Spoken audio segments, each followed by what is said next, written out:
Hi friends, welcome to my channel. நம்ம இன்னைக்கு இந்த வீடியோல ரொம்பவே ஒரு சூப்பரான ஒரு ஸ்நாக்ஸ் ரெசிபி தாங்க பார்க்க போறோம். இது வீட்ல இருக்கக்கூடிய ஜஸ்ட் ரெண்டு இன்கிரிடியன்ட்ஸ் வச்சு நம்ம ஈஸியா வந்துட்டு மேக் பண்ணிரலாம். சோ முடிஞ்ச அளவுக்கு இந்த வீடியோவை ஸ்கிப் பண்ணாம பாருங்க. இப்போ வாங்க நம்ம வீடியோக்குள்ள போய் இந்த ரெசிபி நம்ம எப்படி பண்ணலாம் சொல்லி பார்த்திரலாம். நீங்க மறக்காம நம்ம சேனலை வந்து Subscribe பண்ணிக்கோங்க. ஃபர்ஸ்ட் இந்த மாதிரி பாத்தீங்கன்னா ஒரு பிளேட் வந்து எடுத்துக்கோங்க. மிக்சிங் பவுல் கிடையாது. ஃபர்ஸ்ட் நீங்க பிளேட் வந்து எடுத்துக்கோங்க. அதில் நம்ம எடுத்து வச்சிருக்க அந்த 1 கப் அளவு மைதாவை சேர்த்துட்டு ஒரு 1/4 டேபிள் ஸ்பூன் அளவு பேக்கிங் சோடா வந்து சேர்த்துக்கலாம். ஸோ 1 கப் மைதா பார்த்தீங்கன்னா ஒரு 250 கிராம் அளவு பார்த்தீங்கன்னா இருக்கும். சேர்த்துட்டு ஃபஸ்ட்டு இந்த நம்ம நல்லா வந்து மிக்ஸ் பண்ணி எடுத்துக்கலாம். இப்போ பார்த்தீங்கன்னா நம்ம நல்லா வந்து மிக்ஸ் பண்ணியாச்சு. இப்போ இது கூட பார்த்தீங்கன்னா ஜஸ்ட் ஒரு 1/4 கப் அளவு பார்த்தீங்க அப்படின்னா நம்ம வந்துட்டு ரீஃபைண்ட் ஆயில் வந்து ஆட் பண்ணிக்கலாம். ஸோ நீங்கள் இந்த ஆயில் பதிலாக நீங்கள் நெய் டால்டா இது கூட வந்து சேர்த்துக்கலாம். ஸோ சேர்த்துட்டு நம்ம நல்லா வந்து மிக்ஸ் பண்ணி வந்து எடுத்துக்க போகிறோம். ஸோ இந்த ஆயில் வந்து எல்லா பக்கமும் இந்த மாதிரி ஈவனாக பார்த்தீங்கன்னா வரணும் பாருங்கள்.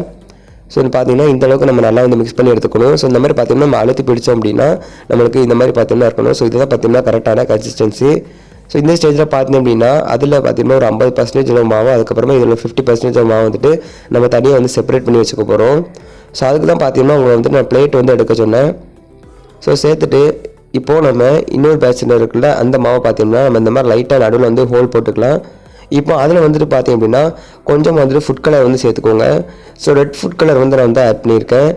அதில் தண்ணியில் நல்லா கரைச்சிட்டு வந்து சேர்த்துக்கோங்க. சேர்த்துட்டு இதை நம்ம நல்லா வந்து மிக்ஸ் பண்ணி வந்து எடுத்துக்க போகிறோம்.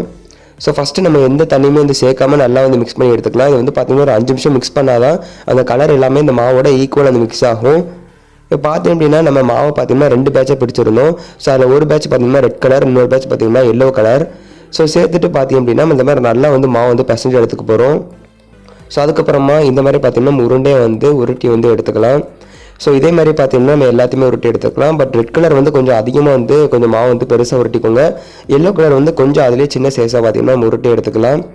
இப்போ நம்ம இந்த மாதிரி பார்த்தீங்கன்னா எல்லாத்தையும் நல்லா தேய்ச்சி எடுத்ததுக்கு அப்புறமா நம்ம அதில் வந்து ஒரு உருண்டை எடுத்து இந்த மாதிரி பார்த்தீங்கன்னா நம்ம மாவு வந்து லைட்டாக வந்து அகலப்படுத்தி விட்டுக்கலாம்.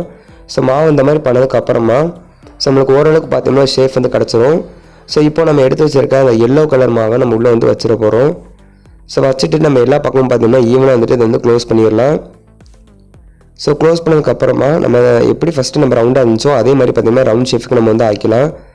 இப்போ பார்த்தீங்கன்னா நல்லா வந்து க்ளோஸ் ஆகிடுச்சு பாருங்கள். அதே மாதிரி நம்ம எல்லாத்தையுமே வந்து பண்ணி எடுத்து வச்சு பாருங்கள். இப்போ பண்ணதுக்கப்புறமா அதில் ஒரு கத்தி வச்சுட்டு நம்ம இந்த மாதிரி பார்த்தோம்னா ரெண்டாக வந்து நம்ம லைட்டாக வந்து கட் பண்ணிக்க போகிறோம். ஸோ ரொம்ப வந்து கிடையாது, லைட்டாக பார்த்தீங்கன்னா நம்ம இந்த மாதிரி வந்து கட் பண்ணிக்கலாம்.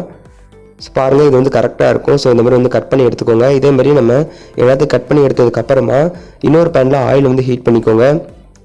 ஆயில் வந்து லைட்டாக ஹீட் ஆகணும், ரொம்ப வந்து ஹீட் ஆகக்கூடாது. ஸோ லைட்டாக ஆனதுக்கப்புறமா நம்ம இந்த மாதிரி ஆட் பண்ணிவிட்டு ஜஸ்ட்டு 5 நிமிஷம் நல்லா அப்படியே வேக விட்டுடலாம்.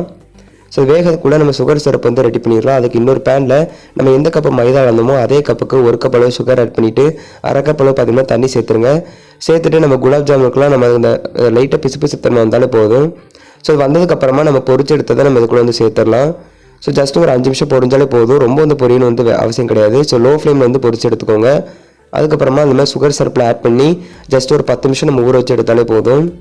இப்போ பார்த்தீங்கன்னா சுகர் சிரப்லாம் நல்லா வந்து ஊறிடுச்சு பாருங்கள். உள்ளே நம்மளுக்கு எவ்வளோ சாஃப்டாக வந்து வந்திருக்கு அப்படின்ட்டு. இது வந்து சாப்பிட்றதுக்கு ரொம்ப வந்து சூப்பராக இருக்கும். நீங்களும் இந்த ரெசிபியை கண்டிப்பாக வீட்டில் ட்ரை பண்ணி பார்த்துட்டு உங்களுடைய எக்ஸ்பீரியன்ஸ் எப்படின்னு சொல்லி மறக்காமல் கமெண்ட்டில் ஷேர் பண்ணிடுங்க. இந்த வீடியோ பிடிச்சிருந்துச்சுன்னா மறக்காமல் நீங்கள் நம்ம சேனலை சப்ஸ்கிரைப் பண்ணிக்கோங்க. தேங்க்ஸ் ஃபார் வாட்சிங்.